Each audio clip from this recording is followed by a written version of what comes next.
আপনি এটা অ্যাসেম্বলিতেও 21 সালের পর থেকে বলেছেন।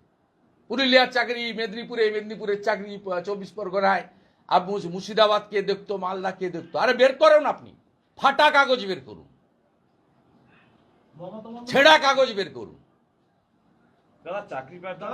আপনি একটা ডাকাত, আপনাকে জেলে যেতে হবে, কেউ বাঁচাতে পারবে না। আর 8 তারিখে যদি সিবিআই ডিভিশন বেঞ্চের অর্ডার আপহোল্ড না রাখে, আমরা বিজেপি ক্ষমতায় আসার পরে কমিশন বসিয়ে আপনাকে জেলে পাঠাবো এই দুর্নীতির জন্য।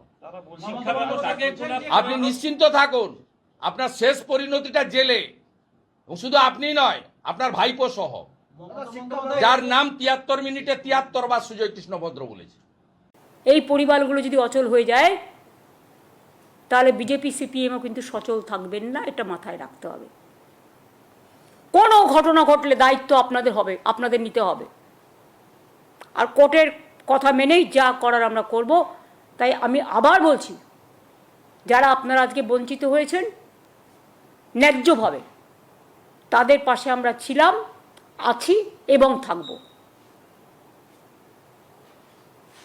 তাতে যদি বিজেপি আমায় মনে ভাবে যে মানবিকতার স্বার্থে দাঁড়ালাম বলে তারা আমাদের সবাইকে জেলে পুরে দেবে, হাই ওয়েলকাম, আমি সেটাকে স্বাগত জানাবো, আহ্বান জানাচ্ছি।